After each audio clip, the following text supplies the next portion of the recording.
Okay. Says we streaming now. We streaming now. Welcome to episode 21 of Hotep History Live. I am your host, President Hotep Dubes, checking in again. Hoping you, ladies and gentlemen, had a great weekend. Hope you guys did something prosperous. Hope you guys did something that was, enriching to your life. You learned something. I had a great weekend myself. Shout out to me. I ain't gonna lie, man. Shout out to me. I've really been, working hard when it comes to my studies, working hard when it comes to all of the things that I've been doing when it comes to my finances and stuff like that.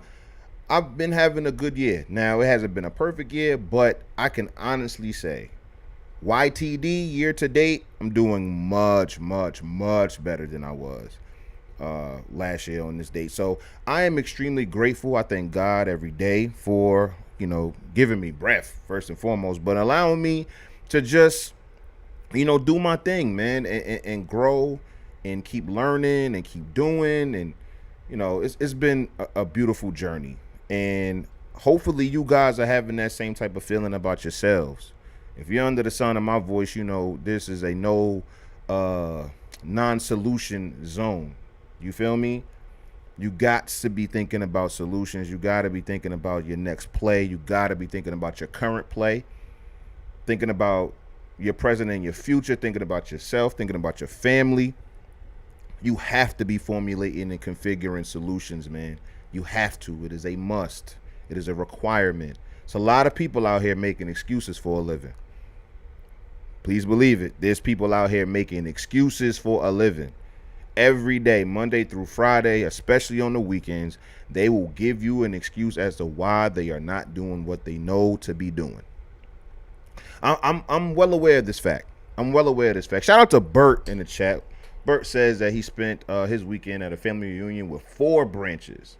Got some OGs that's 90 plus years old. That's beautiful. That's beautiful, Bert. Hope you got to speak to them. I hope you got to ask them a bunch of questions about their time. I tell people all of the time when it comes to their lineage, their family, their history specifically, you need to be going to your oldest living relatives and asking them about the oldest living relatives that they knew. Ask them about their childhood.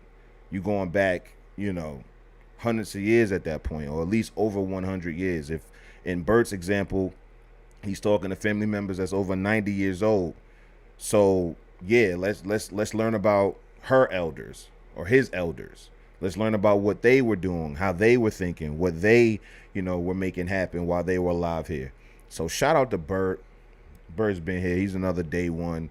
He been in the spaces. He been rocking with my content for a while now. So shout out to Bert.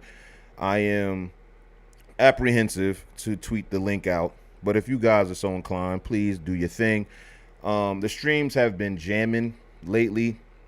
I think it's due to the temperature in here or something like that, or just the orientation from my office to the modem. So yeah. However, if this stream does drop, I'm going straight to spaces because I'm tired of not getting my shit off. I'm tired of having the technical difficulties cut my wisdom. I'll be going off. Episode 20, we were talking about Oak Bluffs. Oak Bluffs is a magnificent piece of Black American history. And I just seen a bunch of bums, wanting to, shit on the history and the legacy of Oak Bluffs. And I didn't appreciate that at all. At all. You know what I'm saying? And I'm trying to tell y'all, there's so many people that associate or make synonymous the worst of American history with Black history. And I don't think that's fair. I think that's egregious, first and foremost. I think it's an insult. I do think that you're doing yourself a major disservice. However, I know that it comes honest. It comes from people of influence outside of homes in a lot of cases. So over the weekend, I watched a bunch of African American studies lectures, college level, UCLA, Yale, Stanford, institutional, collegiate level African American studies. In chat, I am not here to toot my own horn or to act like I am the, arbiter of all things Black American. But what I can tell you is that I would never, ever, ever, ever pay for my child to sit in one of these classes. Absolutely not. Absolutely not. So these lessons are just reinforcing all of the things that I have come across and have been fighting against for years now. They've reinforced the oppression narratives. They've reinforced the white supremacist narratives, all of this stuff. And this is the thing that gets me.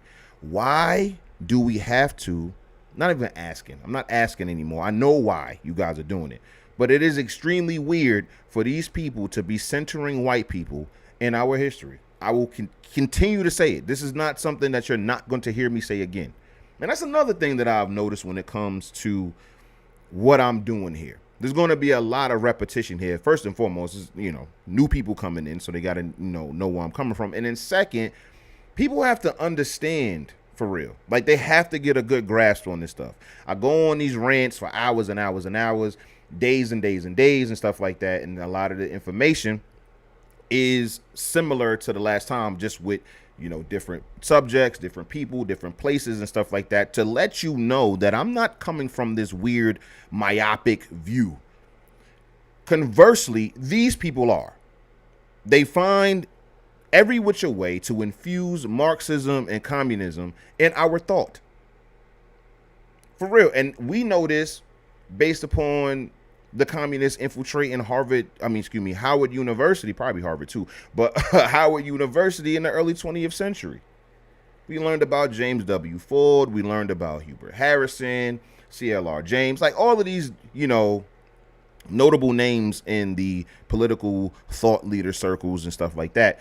And yeah, so it has become, almost pretty much has become synonymous. Like, you can't escape it anymore. Now, what I will say is, or I'll reinforce, is the how myopic it is.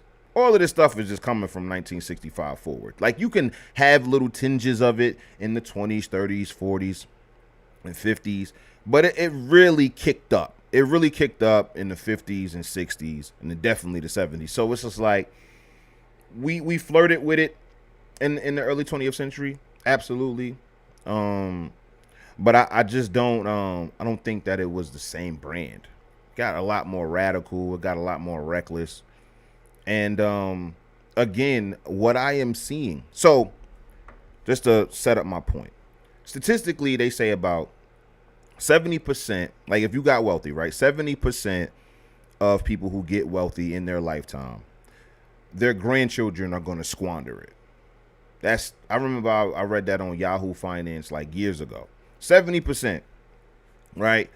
No, 70%. Your children are going to squander 70% of your bread, and your grandchildren are going to squander 90, something like that. Very high number.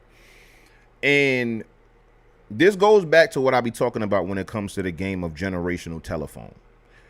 Instead of giving or receiving strict instructions from your elders who got it from the ancestors, you remix it. And so you'll have these well-meaning communists and stuff like that who genuinely think that, capitalism is this, great evil, and it's, on the backs of black labor, and it's exploitation and all of this other stuff, right? And then you'll have these same people want to still feed the baby, still want to provide medical care for their community, still provide all of these different programs and initiatives like the Black Panthers did. Now, you already know how I feel about the Black Panthers politics. However, what they actually were physically manifesting is in the way of actually helping black people, you can't deny. You feel me? Now, you don't even see that with modern day black commies. Like, you don't. They just sit online and complain all day. That you don't see any black communist, black socialist institutions anywhere. At least the Black Panther Party had the breakfast programs, had brick and mortar buildings and stuff like that where they were headquartered out of, and being able to, actually do things for the community, which again makes it easier for the people to adopt it. You can never ever skip the groundwork. You gotta meet people where they are. And so when you see these people today just quoting Marx or like got the hammer and sickle in their bio and all this other stuff, it's like, yo, dog, you guys are not actually creating anything. And what I like about it is they show the bare bones of the ideology because they don't have that backbone that the ancestors did to actually push it in a way that is actually, it looks like it's actually helping people. Like that was the reason why the Black Panthers were so popular, is because despite their politics and the things that they espoused, children were fed. People were attended to medically. Like there were things that they were getting done. So despite the politics, these people, they don't provide any of these things. So it really shows exactly what it's going to manifest itself into. Point blank, period. It's just going to end up being a bunch of children complaining about other people's money. That's it. That's what it's been boiled down to. They want to just have you hate capitalists, hate capitalism, and all of that. But again, when it comes to my black commie friends, my black commies out there, it's like, yo, where's the example? Where's the example? Like, we have the Black Panther Party or whatever, but that was honestly sanctioned by capitalism. Like, who show me the communist farm that they got the ingredients from? Show me the communist realtor that they had these, got these buildings from. Like, you're not going to really see much communism through the chain of their financial or economic transactions. As far as outside of them, they may, operate like that, providing things for free for the public and stuff. But the people that are providing them these things, then I'm more than sure that they weren't communists. You dig what I'm saying? And for me, because I remember reading a Black Panther Party's newspaper, the newspaper, and it was an article talking about how there were local grocery stores donating food and stuff to the Black Panther Party.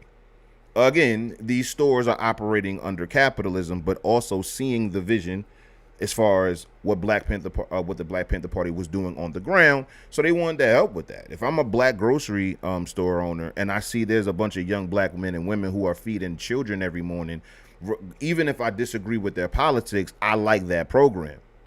So if I'm a guy, who has a grocery store, or if I can, lend out vans or whatever to have it be used as like an ambulance, because they had an ambulance service and stuff like that, I am going to provide these young black men and women these resources. Now, I am also going to tell them, like, what I'm saying, communism is not really the right way, but I see what you guys are doing as far as what you guys are doing in the community, and I want to support that. So, again, when you are understanding just the what am I thinking of? What is the nucleus of everything? When you actually follow the money, you're going to see capitalism. So my question to the black commies is like, yo, show me the black socialist country that's thriving more than black Americans, or even on par. Show me the black communist country that is, on par with black Americans. Black Americans are the wealthiest black demographic in the world.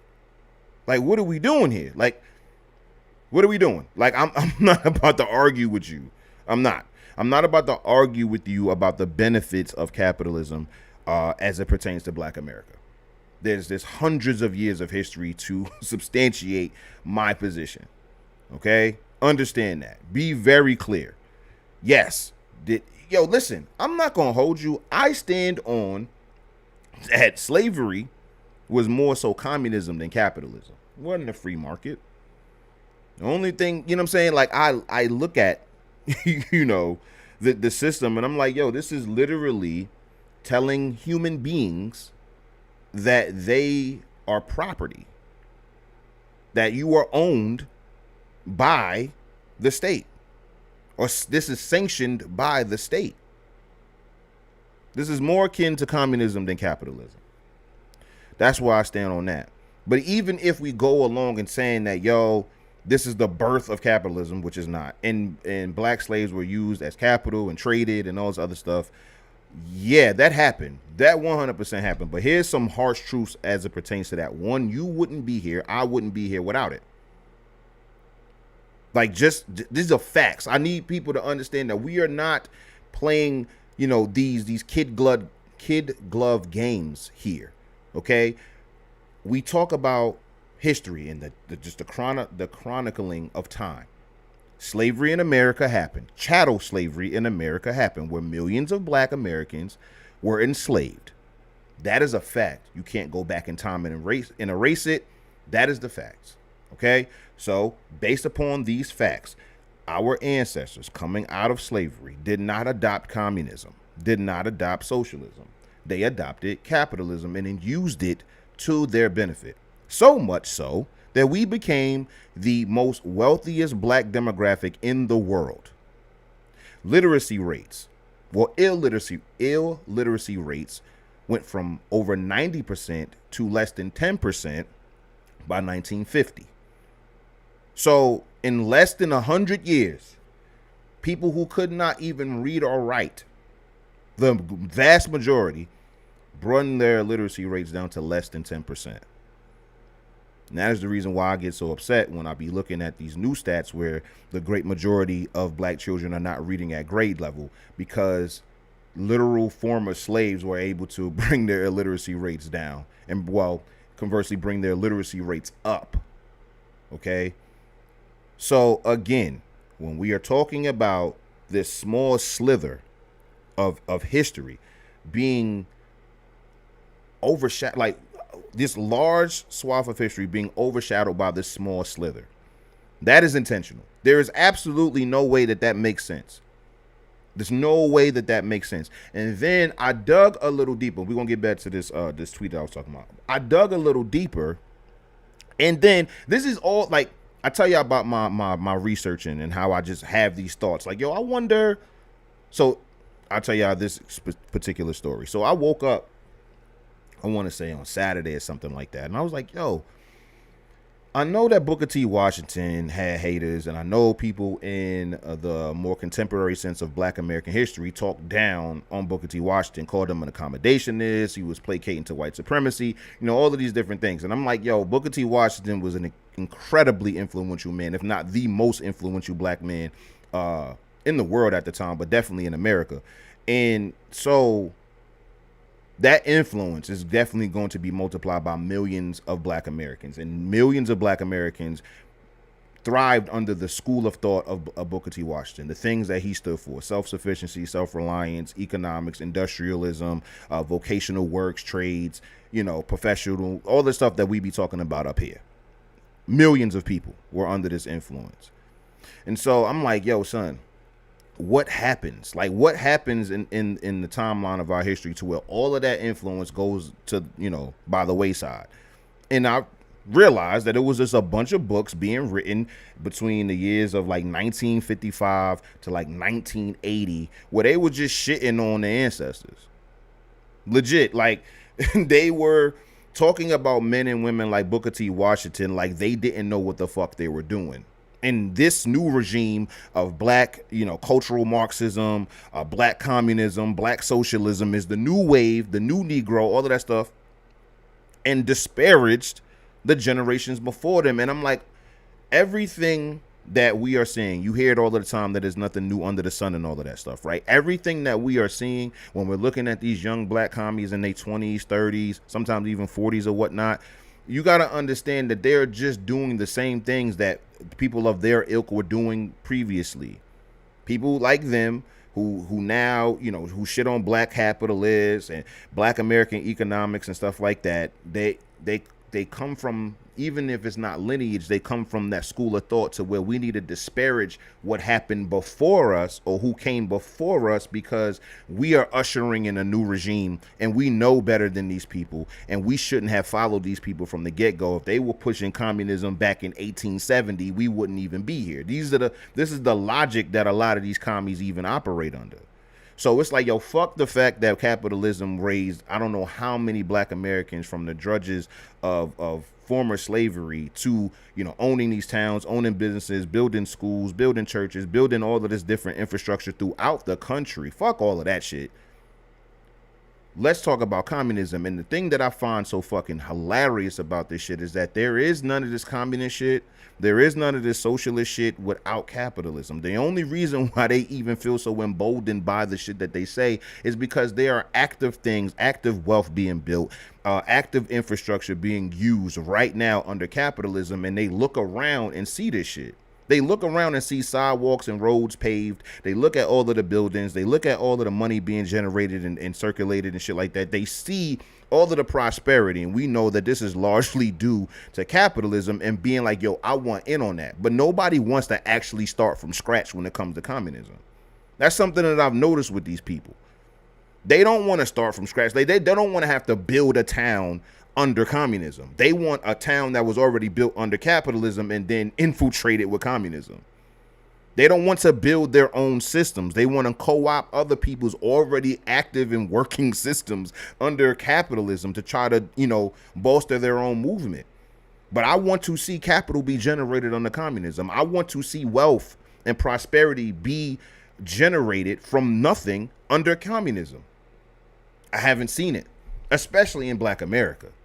Especially in Black America, where we are busting our asses historically to get where we are, up until the civil rights movement, the Black Power movement that ushered in a lot of the communist and cultural Marxist thought and shit like that. Like there was blood, sweat, and tears that went into the soil. Like this backbreaking work. We know about Junior H.G. Groves. And also, as a side note, Negro in Business, Booker T. Washington, Hotep History Book Club will start on Wednesday, ladies and gentlemen. We are starting on Wednesday. Somebody just remind me to bring it back up. You dig what I'm saying? Because we are going to be tapping into that. And somebody in my mentions today, because I said what I said about Black communists or communists being inside of the Black American literature, he suggested a book by Walter E. Williams, the guy that's in my pin thread, economist. And I'm adding that to the list. I got a list of books for the Hotep History Book Club. So anyway, there is no from scratch communism in Black America, at the very least. And when you do see from scratch communism, you see what it ends in, yo. It ends in famine. It ends in millions upon millions of people dying of starvation and malnutrition. In mass. Like, that's just what it is. There is no class of like a large class of people who are not having this happen to them. Now, you juxtapose that with Black capitalism in America. Are there Black poor people? Absolutely. But are there actually, a growing class of Black middle class people, upper class people, upper middle? Yes, absolutely. I can tell you, just in my own lifetime, somebody who was born in abject poverty, okay, who is now not in abject poverty. I'm not going to sit here and say I'm the richest man ever, but I am not broke. So when it comes to this type of stuff, it's like, you can't tell me that communism could have did a better job throughout my life. You can't. Because again, I have to now put my trust in the hands of the next man to make sure that he equally distributes whatever the fucking resources and shit, as opposed to me owning my own and being able to distribute that shit amongst my own household or my own pockets, my own expenses, the shit that I got going on. That's what it's for. So yeah, there'll never be a time where you commies will ever convince me that Black communism is the way to go. You're over there with your silly ideology, and I think it's more so they push for this shit because they know that it's never ever gonna happen. That's what I've also seen. I know there's gotta be some school of thought or somebody who's intellectualized this type of pursuit, like where this. I know it could be like sunken cost fallacy or sunk cost fallacy, but it got to be something a little bit more specific. But basically, for a fact that cultural Marxism as a whole is deteriorating Black America, and it's never going to be adopted by the federal government. So that this is just a struggle for struggle's sake. And I think this is one of the reasons in the back of the minds of a lot of the leaders in the Black Panther Party. They was like, yo, you got to be ready to die for this shit. Now, listen, I understand what Malcolm is saying as far as the price of freedom is death. That's a fact. But like, Black Panther Party was like heavy on the word struggle. Heavy on the word struggle. Like, you got to struggle for it. You got to struggle for it. You got to struggle for it. I am not opposed to hard work at all. What I am opposed to is a fool's errand. I am opposed to wasting my time. And me pursuing communism, especially in 2025, will be a monumental waste of time. And that is the reason why I would never pay for my child to go to these classes. So let's let's check out some of these screenshots that I took. So the caption reads, before we even get to the picture, it says, randomly started watching African American Studies lectures on YouTube, and they're exactly what I knew they'd be. Already knew they would be like this. A bunch of Marxist propaganda disguised as critical thinking, because that's what Son was saying. I want to say his name is Mark Q. Squire. Shout out to him. You dig what I'm saying? So when it comes to the lessons, I actually listened to the lectures, and what he was basically saying, to be as objective as possible. He said that, I'm not here to tell you what to think. I'm just giving you guys these different reference points that you can tap into and think for yourself. Think critically. He did say that. I think he said that a couple times in there. So I get all of that, but again, if I tell you, even me, right? If I tell you to think critically, and all of the main things that I be talking about is Marxism, communism, leftist politics, and stuff like that, and I'll mention conservatism, I'll mention nationalism, and even have a little socialistic communistic tinge on that, I'll mention these other things, but as far as like the themes and shit like that, it would be that. And the same thing when it comes to my streams. Like, y'all know I'm going to be pushing black capitalism, black industrialism, black commercialism, black professionalism. That's what you're going to get every stream. I'm going to be highlighting black American men and women who was getting it out the mud and then helping themselves and their community via wealth building, via gaining skills, via being able to enterprise with one another, cooperative and group economics, all of the dope shit that I push. There is absolutely no way that I can sit here and act like I don't have an agenda. I 100% do. And anybody who is teaching, lecturing, have a book, have a podcast, has a fucking documentary, no matter what, in every piece of media and every piece of content, there is an agenda, period. No one is exempt from it. There is a reason why you did this. There is a purpose why you did this. That is what an agenda is. I know conspiracy theorists and shit have made the word agenda more than what it is or different than what it is, but an agenda is simply your modus operandi. It is simply what your purpose is for saying or doing what you are doing, period. And when I'm sitting up here talking to y'all for hours on end about black American history through the lens of black Americans and not the white people that were interacting with these people and then coming away with their own interpretations, a lot of them being misinterpretations of our behaviors, understand I have an agenda. Always. In all ways do I have an agenda. So it's the same thing with these classes. The same thing.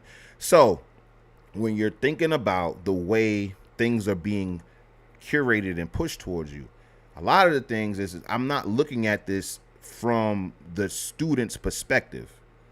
I'm going to put myself in those shoes just to hear what the professor or the lecturer or the teacher has to say, but I'm also going to be listening from a teacher and a lecturer's standpoint. And the things that I do and say, even methodically within what I do and say, to be able to prove my points. When it's time for me to display the things that I'm pushing as far as an agenda, I'm going to show you positive imagery of black American history to be able to inspire, educate, and motivate you guys to do and exceed and supersede what the ancestors did. Okay, under the black American ethos that was curated and created for hundreds of years by millions upon millions of black Americans throughout time. That is the entire point. Now, when this professor is showing you state violence in the midst of democracy, he's 100% showing you his agenda. This is what he's choosing to show you. And it was blurred on YouTube because it's YouTube, but this obviously is a lynching. This obviously is a lynching. This is more than likely like a slave getting whipped or a whipped slave, and this is definitely a whipped slave. So he's showing these students these images, and this is what I tell y'all when it comes to making black history synonymous with just oppression, discrimination, white supremacy, brutality, rape, all these other things. They make it synonymous with this. Okay? And he's teaching about, yo, this is the black experience, when it comes to state violence in the midst of democracy, right? And the next slide. And then the next slide. Boom, boom, boom. Less violent forms of oppression. So now this is your, no Negroes, no coloreds, and, all of this stuff. Again, this is all in the African American Studies lecture on a collegiate level. This is what I'm trying to tell y'all. So, what's the next slide? Options in black politics. Just three. Just three. Either you use your voice and resist via protest, violence, and legal resistance, or you accommodate, your Booker T. Washingtons. This is the collegiate intellectual level, intellectual way of calling those people coons, because in parentheses, silence. Accommodation means to do nothing. That's what he's, saying here. And then the third option is to leave the country altogether. This. I hope y'all can see what I'm talking about when it comes to agenda. This is clearly agenda. Now, listen, you may say this is just an overview. That's what the slides are for. It's just to give an overview of the things that he's fleshing out in the classroom, in the lecture room, or whatever. Sure. But even if this is the overview, this is also just full of propaganda. So protests and violence and legal resistance to get what we want, right? That automatically means that every single facet of our politics is being done against us. We're not participating in it at all. It's just words coming down from on high down to black America. And that's just what it is. Nobody's participating. Nobody's black politicians at all are voting for this. It's just the big bad white supremacist government telling black people what it is and what it ain't. And this is your response. This is only your options in response. And again, reducing the ancestors to reactionary emotions. That's it. I don't even when he was talking about legal resistance, he was just basically saying like resistance that's not illegal, because violence would be. You dig what I'm saying? Like I get it, because our ancestors in slavery violently revolted against slavery, for sure. 100% with that. 100% with that. You dig what I'm saying? However, in the 20th and 21st century, you do not have to do that. You don't. I know that when it comes down to all of the things that we seen, just like in the slide, the state violence in the midst of democracy and all of that other shit, defending yourself is not the same thing as what he was talking about in this lecture. Defend yourself all day. If a motherfucker try to take your life, take hers. That's going to always be, my doctrine to you. Defend yourself. You should never, ever be victimized by anybody, especially somebody who was trying to, put your life in immediate or imminent danger. We don't do that. At that point, it's you or them, and it better not be them. You know what I'm saying? It gotta be you. You gotta be the one to live, or they gotta be the ones to catch it. Any motherfucker trying to come at me or whatever, I'm telling you, God willing, I'm putting you in the dirt. Period. I'm not fighting you. I'm not doing none of that shit. I'm going to do everything Maj told me to de-escalate the situation. Tell you, brother, I don't have no problem with you.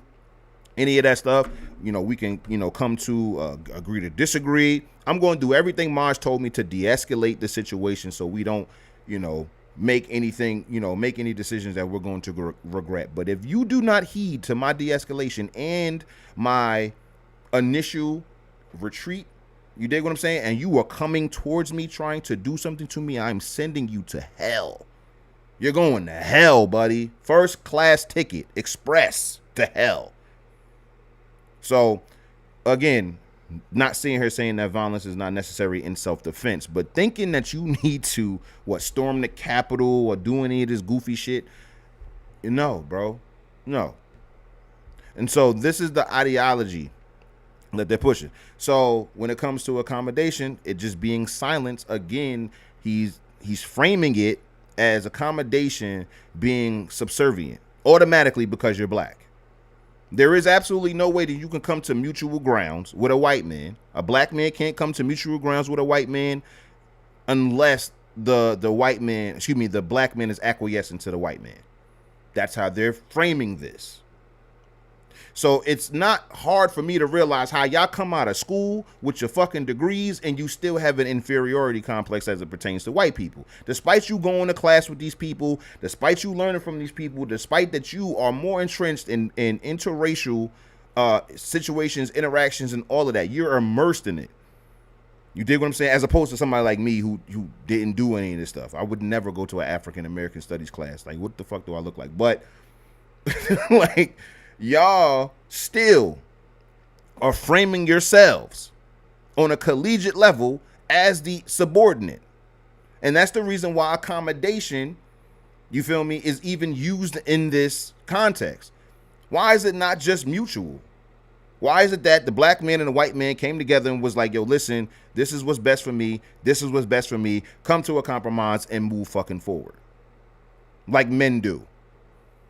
Why is it that you think that black people are so infantile and white people are so goddamn unrelentingly, what's the word? Where you can't, when you're not working with somebody. They're just, you can't work with them. This is a word that I'm thinking of. Anyway, that you can't work with them at all. They just out of their mind crazy racist. You dig what I'm saying? The framing in and of itself lets you know how they are viewing black people. Period. So what's the next slide? African American ideological tends. I think he meant trends here. Or maybe it's like tends to, whatever, based upon liberalism, radical egalitarianism, conservatism, delusioned liberalism. Then right under that, black Marxism, revolutionary nationalism, third war internationalism, orthodox, and then black nationalism and black feminism. This is what I'm talking about. This is coming from a professor who I'm sure has like a PhD or something fly next to his name, all of that. This is what is being taught about black people in college. Now, I will say this video was about 16 years old. I want to say it came out in like 09. You dig what I'm saying? But still, I know there's not much deviation from this doctrine from what the kids are being taught right now as far as African American studies. I know for a fact, just based upon what's coming out. Look at the fruit. Look at the fruit coming out of these institutions. They're still pushing this shit. Yo, I'm telling you, son, like, I don't know how many grassroots communists there are coming out of, and you only got to be coming from the hood. You can be coming from middle class, shit, upper class. It doesn't matter where you come from in this regard. Now, I will say that you're definitely not going to see it much in the hood, but I digress. I'm not seeing much grassroots communism either. Grassroots Marxism is it's institutional. They're getting it from these colleges. And it's the same thing that I be talking about with these new blacks today, these new Negroes who found their identity, their black identity, through college. And this is making more and more sense because these classes are literally telling these kids who they are. Now, don't get me wrong. My agenda, while just worlds different from the actual curriculum that's being put in these classes, is similar. I am here to remind you where you come from, who you come from, and the lineage of Black American history, true Black American history. For sure. And I want you to be motivated. I want you to be inspired. I want to educate you. That's why I'm here every day, right? So I get that. But again, I look at the way that they are showing you who you are versus the way I'm showing you who you are. People like me. And it's not even just me. People like me. Because I'm one of many. I stand on the shoulders of giants. And that's the reason why all of my sources are 98% primary sources, because I want you to know exactly what their ancestors felt and what they thought and what they believed from their own words. I don't need to have to remix what these people are saying. But this is what they're telling you you are. As a Black American, this is what you're built made of. Ideologically, politically, culturally. Okay? They don't really give a fuck about economics like that, especially because it's going to be too conflicting. They're going to push the anti-capitalist shit, but then everybody in the classroom has an iPhone. Everybody's wearing Jordans and Nikes and fucking, you know what I'm saying? All of the shit that they want to wear that they bought with money that they generated through capitalism and went to stores, and they got it from stores who were operating under capitalism. So they're going to stick to the social, the cultural, and the political. That's what they're going to really stick to. They're not going to really touch the economics like that outside of just talking bad about capitalism. They're not going to really tell you too much good coming out of socialism and communism because there ain't too many examples. The best example that they have is the Black Panther Party. The best. So it is so crazy to me when I look at this. This is real curriculum on a college level telling black kids that, yo, this is who you are. This is where you come from. You know, when people say shit like, yo, going down the rabbit hole, understand going down the rabbit hole just means studying history. Following the money, studying history. You have to go to the origin. You got to go back. That's what reverse engineering is. Like, all of this shit is just the study of what happened and what came before you. And I find it fucking crazy that there is no African American studies for real until after all of this communistic Marxist shit is infused into the Black American zeitgeist. And then you'll have people tell me like, oh no, we need communism to keep capitalism in check, and you know there are some goods and other. Fuck all of that. No, it is not. Because what you are about to explain to me is exactly what I just said earlier, is that y'all are using the benefits of capitalism in your socialism and your communism and think that shit makes sense. No. You can keep capitalism in check via capitalism. For sure. Especially among black Americans. Because there's going to be certain shit that culturally overall we don't get into. And I'm not talking about like stealing from one another and all that other shit, but like when you are talking about like actually trying to seize things via politics and via like economics, black people are not going to go for that. They're not. Like, again, when you're talking about things like, I'm talking about interpersonally, not strictly from the government, because like shit like eminent domain exists. But if you try to do that on a private level against another black American, they're going to do something to you. They're going to defend themselves. If you try to seize the means of production and shit like that from a black American business owner, he's going to smoke your fucking boots. There is none of that shit. That's what I mean. He's not even going to entertain that shit. She's not going to entertain that shit. Well, all of her employees, all of his employees walks up to them and being like, yo, listen, we need ownership in this shit or we about to burn this bitch the fuck down. They're not going to respond kindly to that. And they're not going to acquiesce to that bullshit. That's not what's happening. It's not what's happening.